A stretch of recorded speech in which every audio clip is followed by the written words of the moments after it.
Saudi আরবের একটি শহরে ইউসুফ নামে এক যুবক খেজুর বিক্রি করত।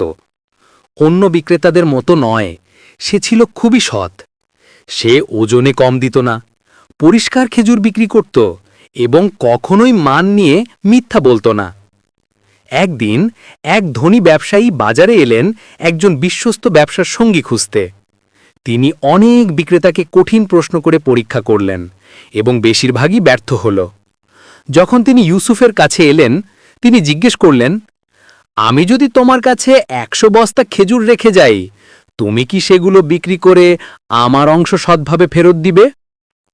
ইউসুফ উত্তর দিল, ইনশাআল্লাহ দিব, আল্লাহ সব কিছু দেখছেন। ব্যবসায়ী খেজুরগুলো দিয়ে দিলেন। কয়েক সপ্তাহ পর ইউসুফ সম্পূর্ণ টাকাসহ ফেরত এলো, এমনকি কোন বস্তা কম বিক্রি হয়েছে তাও বিস্তারিত জানালো। ব্যবসায়ী বিস্মিত